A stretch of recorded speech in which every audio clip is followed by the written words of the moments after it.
Hello everyone and welcome to our session this afternoon. My name is Jess Klein. I was one of the people on the programming committee here, so I'm here to welcome our speakers. I'd firstly like to start with an acknowledgement. So we acknowledge the Ngunnawal people as traditional custodians of the ACT and recognise any other people or families with connection to the lands of the ACT and region. We acknowledge and respect their continuing culture and the contribution they make to the life of this city and this region. We would also like to acknowledge and welcome any other Aboriginal and Torres Strait Islander people who might be attending this session. I'm very excited to introduce Alexander Bakulja, a Senior Lecturer in Literacy and English Education and member of the Language and Literacy Research Hub in the Melbourne Graduate School of Education at the University of Melbourne. His research interests include the impact of digital technologies, especially digital games, on the literacy practices of young people, and the implications of such change on critical digital literacy education. I'd also like to introduce Mark Clutton. Mark is a nationally certified lead teacher, currently teaching English at Erindale College in the ACT. Mark started teaching with video games in his English classroom in 2015 and has been experimenting with different ways of integrating games into the curriculum ever since. Please make them both welcome.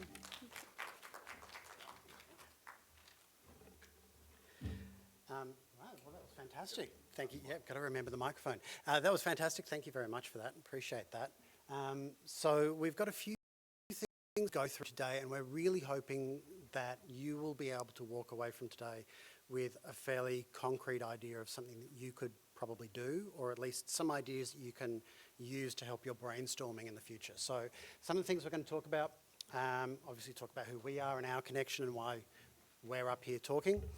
We're talking really briefly about why we should be using digital games in English, the key objectives and achievements for using a game-based curriculum, logistics that you need to consider when you're putting together the plan. What are you going to do and how are you going to do it?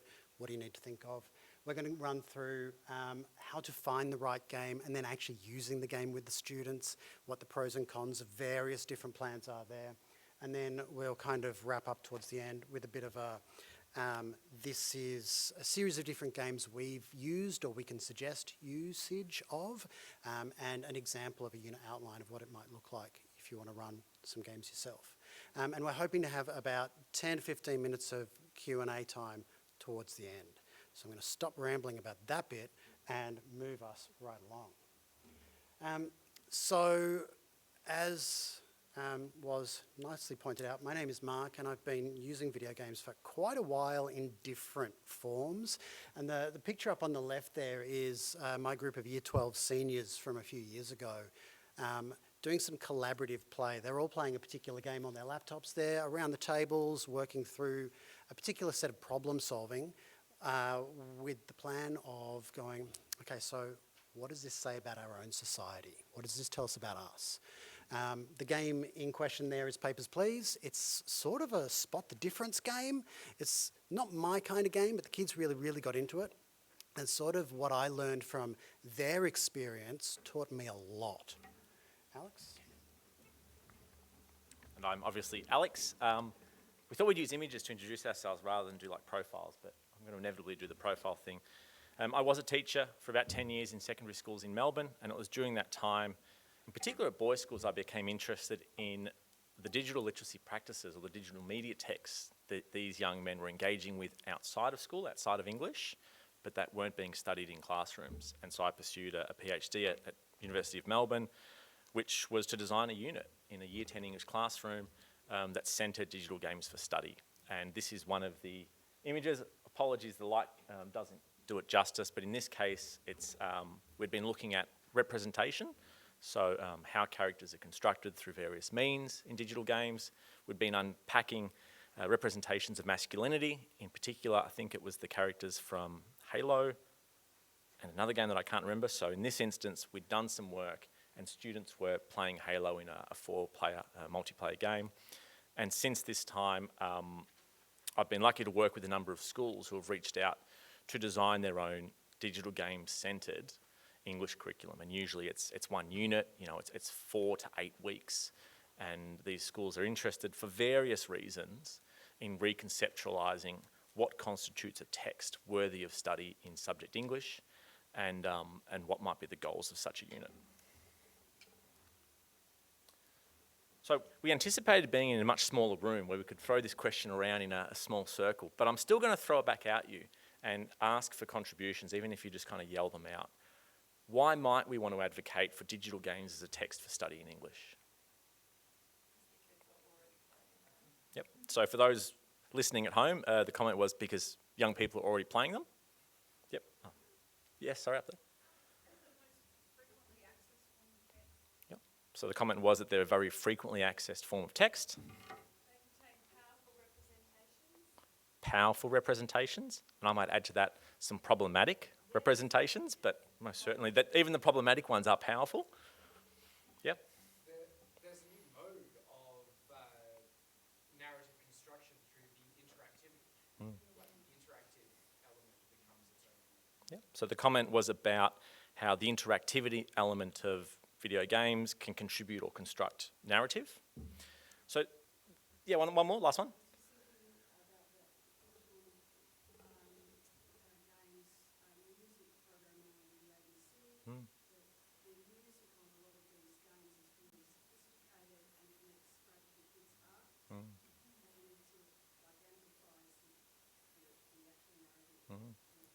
Yeah, so the comment was in relation to the sophistication of the music associated with many games and how this can amplify or contribute to text, to mood, to tone, etc. We didn't get here by accident.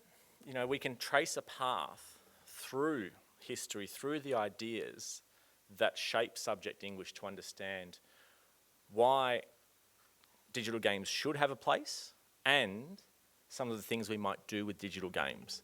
And so whether we want to refer to the work of Leavis and Richards and literary criticism, you know, what they were offering was a way to study text and to understand or construct meaning. And we'd argue you can do a lot of that work through digital games.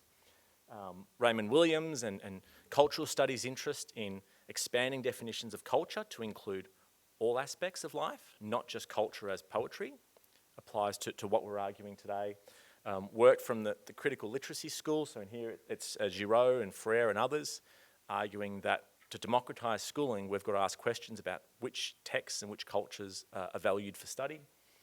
The ecology of games, looking at the relationship between games and learning, and we're certainly not interested in gamification today. You know, you'll get a sense across today's session that we're not interested in Kahoots. In fact, we probably have a lot of problems with Kahoots and their role in classroom learning. We're interested in something else about how games are constructed. And there's been wonderful research done, Catherine Beavis in particular in Australia. In fact, she's a global figure in this space. Her contribution's enormous. I think you're up. So we're going to do a really quick turn to your shoulder partner or have a quick brain to yourself, and then we'll share some answers.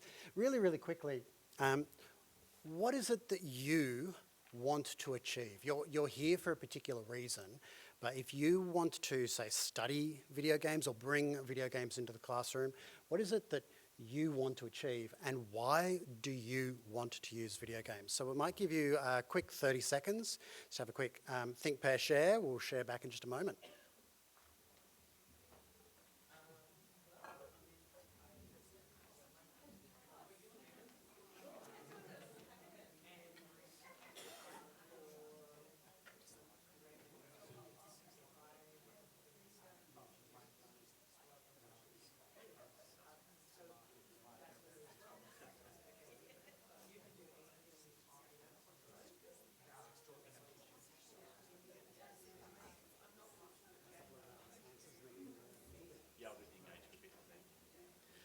Alrighty. It's always good fun. This is yeah, that was 30 seconds-ish, right? Teacher timing. All right, some answers. What are our thoughts? What came up to us?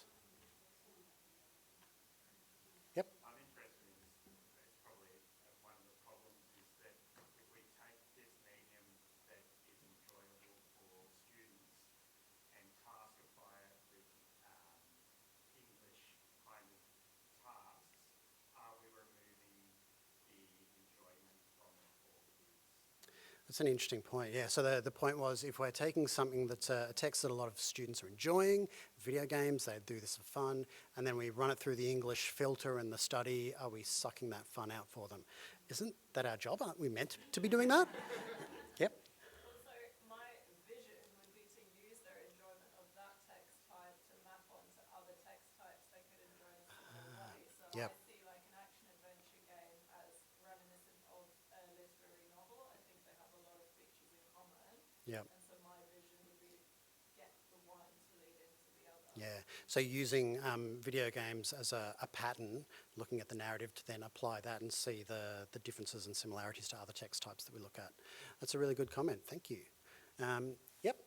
I think the way I think about it is our understanding of what a text is or could be is always changing and should always be changing, and maybe in the same way that we've come to accept and include film and we teach film. Great point. Really concerned about what films we choose and why we choose them. You can apply that to games as well. Excellent. So for those in the interwebs, it was a really good comment about what is the concept of a text, how do we define what a text is, and the ideas of text changing over time, with a really good example of film, which I'm not sure how many people in the room, once upon a time, film was what you tacked on at the end of reading the novel, and that was just your relaxation lesson at the end after lots of thinking.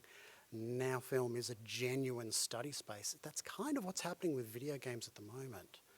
There was another hand went up over here. We'll go one and then two, and then we might move on. The possibility of collaborative storytelling or creation. Collaborative storytelling, yep. And I think that idea of choice is really powerful for students, and games inherently come with a choice. Yeah. Player choice, player agency, it's super, super important. And it is one of the points that separates games from text like film. Absolutely. It's a really big, important point. Over here.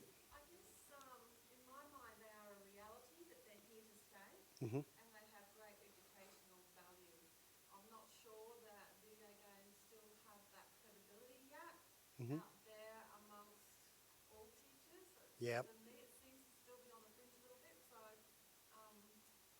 lifting its profile as a way to really unpack it. And one of you said it earlier. What do games tell us about our society? Like that right there.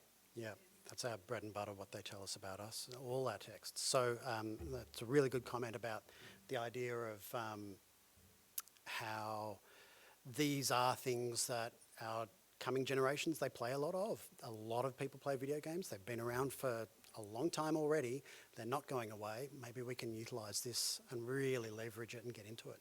An interesting point about its academic validity as well, because there's a lot of research and publishing papers around the validity of text as well, as people in this room have actually done.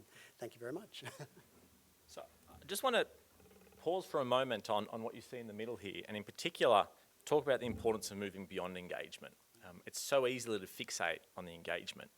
And whilst that it's okay as a starting point or to have one of our motivations as engagement, the reason we put suggestions underneath that is because we have to be able to move beyond engagement. You know, if all we do is remove a print-based text that might be disengaging and replace it with a text that's engaging, and after 4 weeks we can say our students were engaged, then we've got to wonder about the value of that 4 weeks. And I've had that hurdle with teachers who have come to me. That they're coming from a point of having classrooms of year 7s, 8s or 9s mostly that aren't interested, that aren't reading the text, etc. So they think they'll just replace it. And what I try and do is move them towards thinking about other goals or other motivations. What kind of literacy practices do you want to see in the classroom? Are they about operationalising the text, bringing it into being? Are they about cultural, subject English-specific practices? Do you want to move them towards critical literacies? If so, what will it look like? What might you be assessing? The knowledge question is such an important one. What's the knowledge at the end of 4 weeks that the students will have that they didn't have at the start? And if the knowledge is simply that they can name the characters in the game and they know what buttons they were pressing, we've got to wonder whether that was a worthwhile use of 4 weeks. Are there particular themes that are important? There was one school in rural Victoria, they had a unit that was about a First Nations text that they wanted to remove. So we began with that. Well, what were the themes in that text that we want to continue? So let's start by looking at games that have those themes as central to the game story. So their interest was in thematic exploration, or potentially we're starting with the curriculum. Maybe there are things we need to achieve in a particular unit, particular curriculum requirements, and that's how you might backwards plan a curriculum. you're up. And a connected interesting point on that engagement is one of the very first things I learned is even though the kids might love the video games, they're still not going to read them for homework. So that leads us into the concept of, well, okay, once you've identified what it is that you want to investigate, then you have to work out what are you going to assess them doing, what have they learned that they can do now that they couldn't before, and how are you going to assess that? And that's quite tricky, but my advice in this space is always, you know how to do this already because you do it with poetry, novels, films all the time. It is very little difference applying that to video games. It's just that the text type can be quite scary and intimidating and new for a lot of us. So we're still having those same skills. We're just looking at how we're applying them to the video game kind of realm. So again, you can do the good old classic, let's write an essay about this, let's write an opinion article about that. But you've also got tools that you can access to get students to create their own video games, depending on what level you're at. Even starting with a very simple choose your own adventure style thing.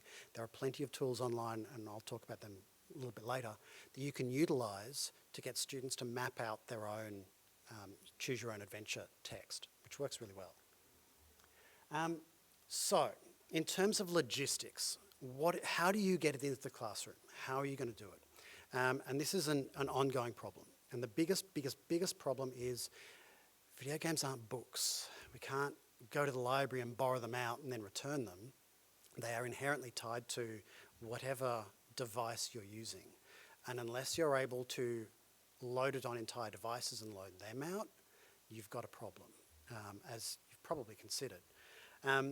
My first solution for this was fortunately working in a school that had a fleet of iPads, pre-installing it. And that was fine for me in that situation, but then the iPads got end of life and removed from the school. So that killed the entire unit at that point. So what you really need to be doing is you need to think about, okay, what is our goal for this particular subject? How am I going to sell it to leadership? Because the first thing you're going to need is leadership on your side to help advocate for you and with you. You need to be able to think about, it's really frustrating not having the screen in front of me. You need to be able to work out what kind of a budget do you have? Is this coming out of your faculty budget? Is it something the school can pay for?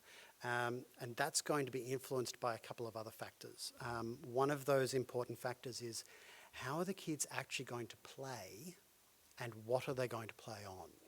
Now, when you identify a text you want to use, my recommendation is get in touch with the developers, the people who make it, and say, hi, my name is blah, I would like to use your text in my classroom.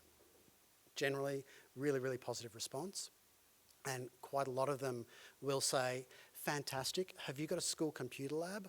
We'll send you copies, or you can buy copies at this discount, install it on your school computer lab, all good. I work in a bring your own device school where we don't have a computer lab, so that doesn't work too well for me. Which leads to the next point, what device do your students use? Are they all on Chromebooks? In which case that's a problem because Chromebooks don't run games. Do they have a Windows computer? Do they have a Mac computer? Have you got a variety? Do you mandate stats on a particular computer? How does your school work? And at that point, if your brain's not overflowing, you're doing better than I was the first time around. At that point, you probably should consider equity of access style. Should we assume that the kids can access the games themselves, or do we look at alternative options, like do we do a class playthrough?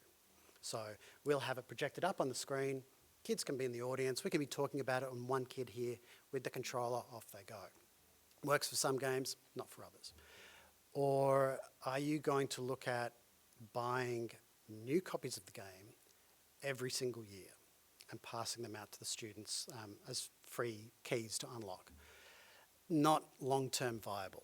It's a big problem, and that's where I'm struggling at the moment. And this is what I'm trialling this coming year, get a couple of consoles. So I've been fortunate enough to have received a grant to be able to get 3 Nintendo Switches. So I'm taking into my class 3 Switches and breaking them up into small groups to play through with some structured play, which we'll talk about in a little while. At the moment, I'm thinking that's going to be my best solution. But I have used a variety of those different techniques in the past. So then the last thing that you need to consider when you're planning it is, what is the knowledge you want them to learn? Are you just replacing novels with video games and you're just going to do a straight one-to-one, let's look at the language, let's look at the techniques, let's look at what we see? Or are you going to be talking about the actual ludic aspects of it, ludic meaning game? How does the gameplay influence our experience? What is the gameplay decisions by the developers, and what do they tell us about the various choices that have been made there that tell us about their values and what they like? Thank you again. So in that regards, you're kind of thinking about the ludic knowledge about what do they know about this game, what do they know about their experiences of other games or the genre of games, what they know about previous games they've played, and how their gameplay may relate to their own personal life experience. So there's a couple of different kind of areas of knowledge that you can look into there if you're talking about a thematic or social aspect. One of the things that I found really, really interesting running this for a few years in a row is there is a sort of stereotype that only boys play games. You'll be really great because those gaming boys, they'll really love it. No, they won't. They're too close to it. So first of all, the students who have topped the class consistently are the girls who identify as non-gamers, which has been really, really interesting. And the boys who consider themselves hardcore gamers are too close to the, oh, I love this and I play that. They can't actually separate their opinion from the critique. That's been one of the big challenges there. But also that opens up a lot of discussions about gender in gameplay, and that's been really fascinating for the kids to talk about that, including a good case in point of the girls who are told, no, you have to go and play sports, but your brother, yeah, he can stay in and play video games. And that's one of the topics that came up during my class a couple of years ago. So some really, really interesting kind of social values laden into what is a game. And then, of course, you need to think about how parents are going to react, because, as was pointed out, it's not always seen as being, you're just playing games. There's no learning happening here. But actually, as you'll see, there's quite a lot of depth of learning possible. All right. So when you're planning, you need to work out what kind of game am I going to use. So the same is true when you're thinking about poetry, novels, film, when you're working out, well, I want the kids to know this, so I'm going to go with that film because it's perfect for it. You'll have the same with video games. The only difference is you don't necessarily have a library in your head of go-to games. We're going to help out with that a little bit today. So if I'm thinking about, I would like to get my students to be able to recognise, say, narrative structure in video games, I'm going to use the game Stanley Parable, which we'll talk about shortly, because it looks at the interplay between narrator and player and how the game changes depending on the binary choices you engage in. Okay? Or alternatively, if I want to talk about how games can reflect different aspects of society, as I showed in the picture before, I might play Papers, Please with one of my classes, which shows them, puts them in the role of a border worker, allowing people in and out of a Soviet bloc style country, and what the pressures are on that individual to allow people in or follow the rules. You want to move on to the next bit? Yeah, okay, so I'm going to let you do your chart of joy. So Mark's alluded a number of times to the problem or the challenge of play. If you think about a print-based text, we all bring a whole repertoire of practices or pedagogies to reading that we would use to enact the text. And, we're socialised into them from early primary, through secondary, through teacher education, through experiences like this. And there's some components to reading the game. However, for the game to be enacted, to be brought into being, it has to be played. And that brings a number of challenges around how you're going to do that. And this image comes from some research I did, and it's a synthesis of about 18 teachers' experiences teaching the same games unit. And so what it reveals is a wide range of play practices. So in some instances, play in the classroom is highly social. Students were in groups of 2 or 3 or 4, all sitting around the same laptop, playing the game together. For other teachers, they weren't comfortable with that. So the experience of enacting the game play was solitary. One student per device on their own in peace, in silence. For some teachers, play was highly structured. I give my 2 or 3 minute speech, I show a PowerPoint slide, you go play this part of the game for 4 minutes, I stop you all, we come back, we do comprehension questions, highly structured, versus free play. The teacher who would start a lesson with 20 or 30 minutes of free play and then bring them all together and to achieve some kind of goal. And there were various degrees of at home and at school play. For some teachers, they were really uncomfortable at play, so they removed it from the classroom altogether. We're not going to play this game in the classroom. They were so uncomfortable with this new device and the play practices that were required to enact it, that they pushed play out. Sometimes they showed play, YouTube videos of playing through a game.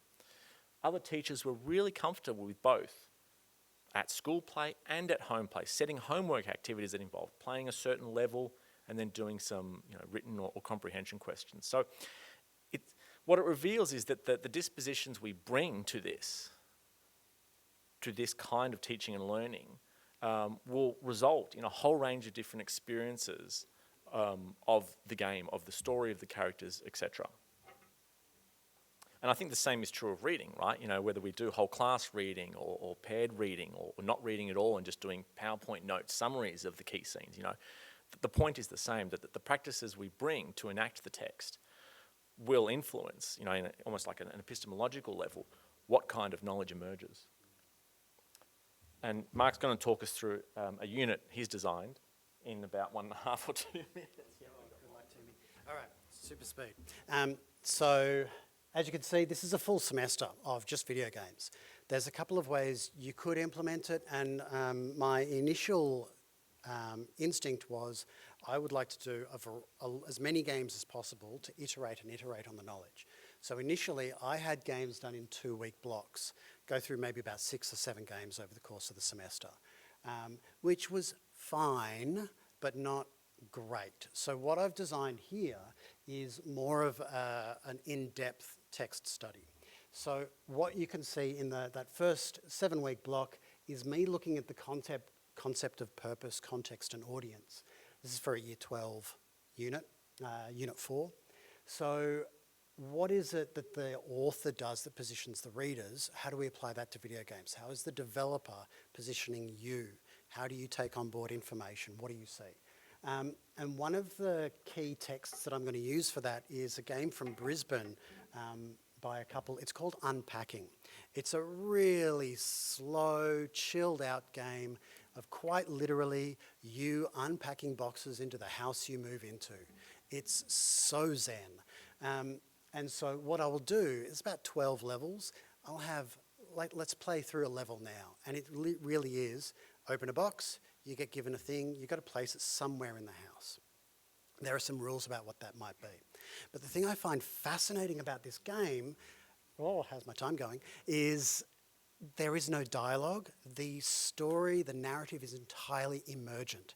It's what you pick up from the environment and what you're picking up out of the boxes and putting away. And so as you play, you discover, who am I? What is the life I'm living? And it starts with you unpacking into a childhood bedroom. You unpack into the bedroom of your dormitory when you go to university. You unpack into the house of your first boyfriend. And the really problematic thing there is you've got to move his stuff before you can put any of your stuff anywhere. And there are some things that are locked that you can't move, like his music posters and his LP collection.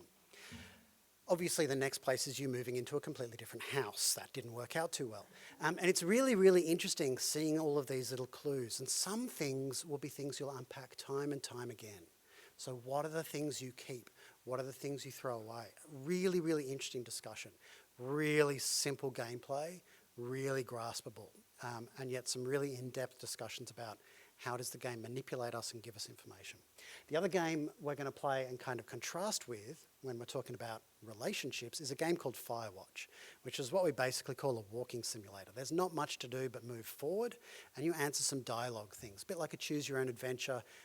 You'll hear some dialogue from somebody. You are in a Firewatch tower in a forest watching for smoke, and the only person you've got to talk to is somebody on your walkie-talkie. You don't actually know who you are as a player very much. So over the course of the game, you get to choose how you respond to that person. That reveals who you are. Turns out you're not a very good guy. You kind of left your wife when she got diagnosed with a significant condition and went, it's just going to be easy for me to live in a forest, yeah? And it goes downhill from there. Not confronting, not scary, but really, really interesting. So we're going to just look at those and talk about how they contrast.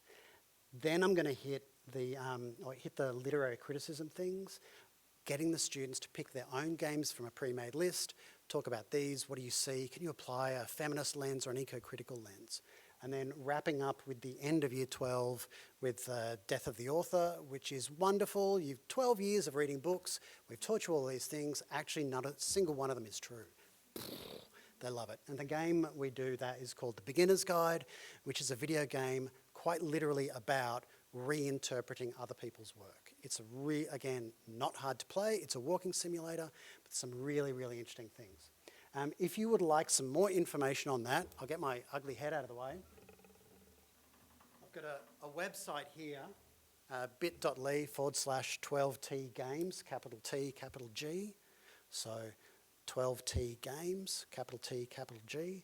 During question time, we'll come back to We'll come back to it, and you can have a bit of a look at the stuff I've got up there. So, we're going to go through a couple of the games that we've used. Yeah, okay, cool. So Never Alone is an Inupiaq game from northern Alaska. It's made by a company that liaised with the Indigenous people. It tells an Indigenous story. It is amazing. It's a platformer. You can play it individually or with another person. It's a two-player, and it kind of goes into the concept of ecology and where humans fit in with the natural world, and where the spirit world comes in as well. So you encounter a fox that helps you solve some problems. Fox dies, becomes a spirit. Turns out it was a spirit all along. Really, really cool game, interesting stories. And Alex, you've had some experience with this one. Yeah, well, we're going to be short on time, so we won't do a summary of each of the games, but you can look each one of them up. And I think the point that can be made with these suggestions, because people always ask for suggestions, we thought we'd just put them on the slide, is the diversity of thematic exploration.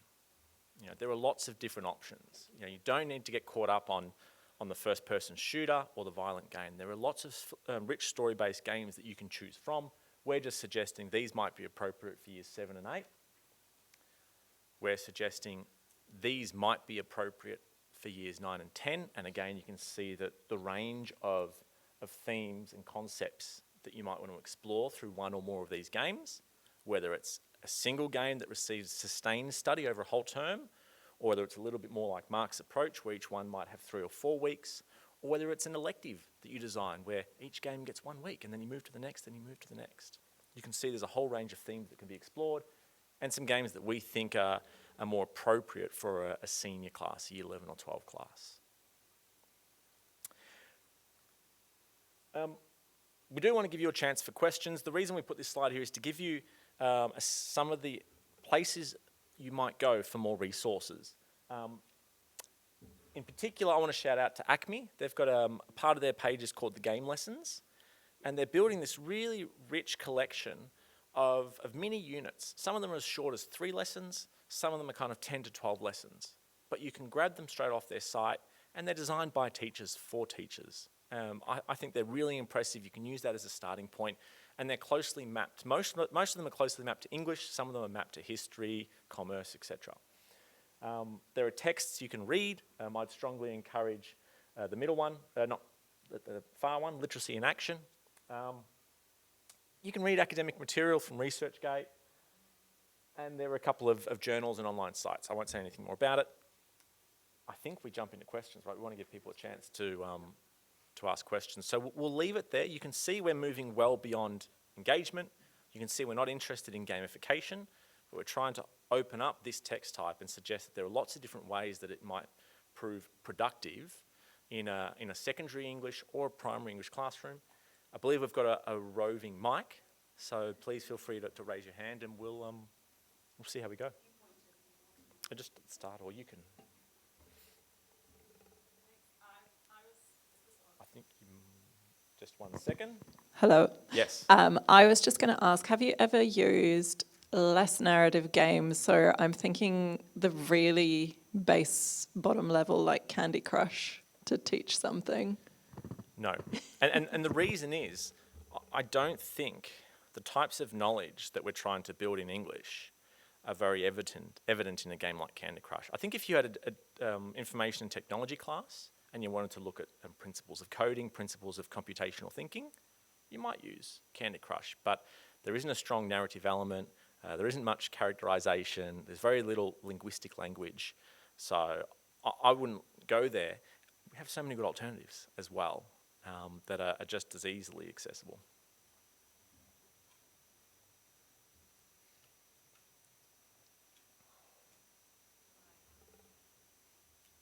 Thanks so much. A really interesting presentation. You mentioned earlier the problematic nature of some video games, and you also alluded to Bill Green's operational cultural critical. Can you give us some insights into some of the critical conversations that you've had with the kids in classrooms? Yeah. I can speak from one study where the critical was conceptualised in terms of representations and in terms of multimodality. And so the representations part is what you'd think. We looked at game characters and we'd try and deconstruct them. Male versus female, strong versus fragile or sexualized, the use of color, shading, types of things they could do. Similar work to what we do with characters in film or novels. So it wasn't that radical, but students were adept at being able to do that and critique. And then they, of course, wanted to bring in all these other characters they knew. In terms of multimodality, it was a little closer to the work that Nathan's done in terms of looking at kind of the composition of a scene, looking at how the game has been designed or particular actions have been designed through multimodal components, and then to start to ask those kind of how texts work questions. How am I being positioned by having a bow and arrow? How am I being positioned by the zoom, which is Nathan's wonderful work? How do the camera angles position me as a player? But that's a space where there's so much more work to do. Yeah, that's what I'd say.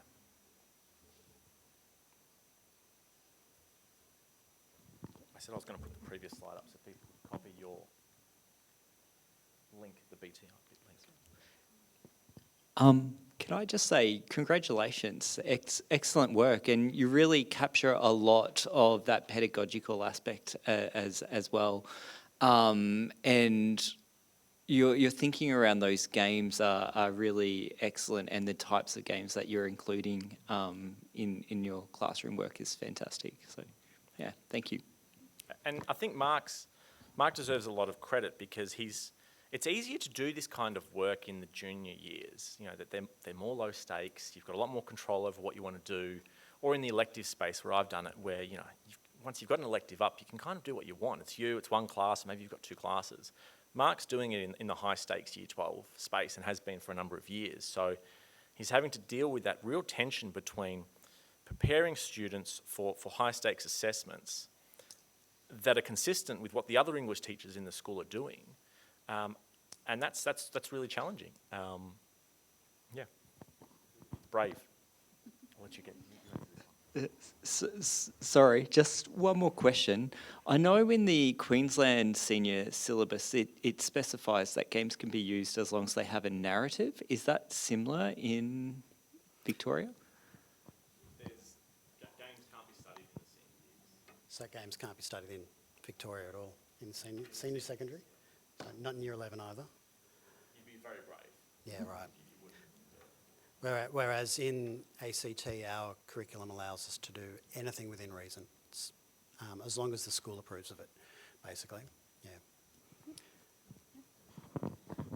Yeah. Alex, you mentioned comprehension questions that were used by one of the teachers as part of your study. What kinds of comprehension questions get asked about games as opposed to other texts? My answer is it depends what the teacher cares about. And so that came from a study where there was one school that had 2 campuses. So I think there were 17 or 18 English teachers across the 2 campuses doing the same unit. And we'd actually designed it to be like a lesson by lesson, where if everyone just kind of followed the script, all the students would have done the same thing. In reality, teachers do what they want to do, they adapt. And so depending on the confidence levels of the teacher, the comprehension questions took different forms. So a couple of the teachers who are the ones that got this thing off the ground, they were asking ludology questions, which is questions about play, how play comes into being, how games are designed, not quite coding stuff. But those who are less comfortable stuck with what we might call more traditional, more formulaic comprehension questions. Who's the main character? What do we know about them? What happened in the opening scene? What are the themes in this scene? What evidence can you provide to demonstrate that this theme is important to the designers? And they're still good questions. I have no problem with those questions, but the point is that the talk that comes out, the comprehension work that comes out will reflect what an English teacher thinks is important. And I can see that I haven't done that ludology work yet, so that slide that Mark had, he's a little bit more comfortable in that space than I am. So his work, I think, has done more of the ludology. How does play work? How is this text constructed as a different text? I've tended to stick to a little bit more of the traditional literary kind of criticism and that kind of character, theme, how game elements contribute to characterization, thematic exploration. Yeah. So on that point, there's an interesting one in, again, that game Papers, Please, which is sort of a spot the difference simulator. As you play through the game fairly early on in the piece, it's just is the passport correct? Yes or no, tick, move. And as the game progresses, there become more rules you have to check. Are they from the right country? Is the person in front of you definitely on the passport? Yes, great. And there's a whole heap of series that you actually need to check there. And the interesting conversation around that becomes, what tools has the developer given us to interact with that information, and how have they taught us what we need to know to be able to do that effectively? And then moving on from that, how does that experience of play replicate the sort of stress or frustration one might feel if you were actually in that situation? And in that particular game, you've got a number of competing requirements. How does the discussion around the students allow us to talk about that? And are they just doing it because they're great at spot the difference, or do they actually have an ethical choice? And how did the designers of the game build that in to what we're playing, as an example? Thank you very much. ACT, I assume you don't have an external exam scenario? Sorry if I'm ignorant here. Not per se, no. We have a scaling test at the end that's multiple choice, short response, and long written, like an essay, that is more of a validation, general knowledge. So I guess, could I ask you if work in this space would adequately prepare students to do that really deep analytical thinking? Loaded question perhaps, but I'm just curious to hear both of your perspectives about that. Thanks. I mean, I'm obviously biased because I'm standing on stage here, but that's a really good question. Look, and that's one that I had parents asking that question and a senior executive asking that question. And really the best way to answer that question is to spend 10 minutes on YouTube and looking at the analytical videos that people have made of various games, or even just topics. And the reason that I suggest that is because there are some analyses online that are as succinct as they are entertaining, but incredibly complex, that will answer that question for you better than me rambling here could. Yeah, but the longer answer to the question, actually let me give you the super simple answer, yes it will. As long as you're confident in what you're doing. So I have a question about literary theory, because I noticed that you used the death of the author. Yep. I was thinking the playable elements of a game might be a gateway into talking about reader response theory or talking 100%. about your Stanley Fish, is there a text in this room? Yep. Have you kind of gotten into any of that? Some of the reader response theory, yes. But, I mean, as you can see, I kind of gave cliff notes of this is a couple of different theories. Can you apply that to do analysis as a lens?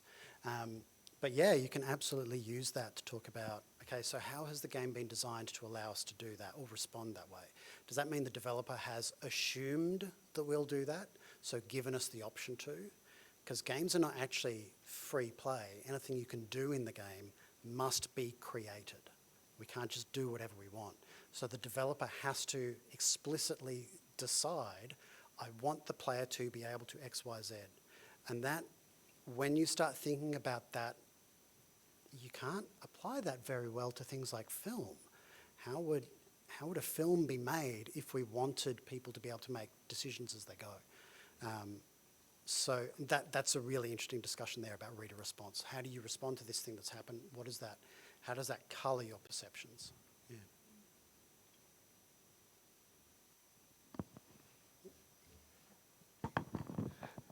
Sorry to keep picking your brains after spending a year having picked your brains constantly. That's all right.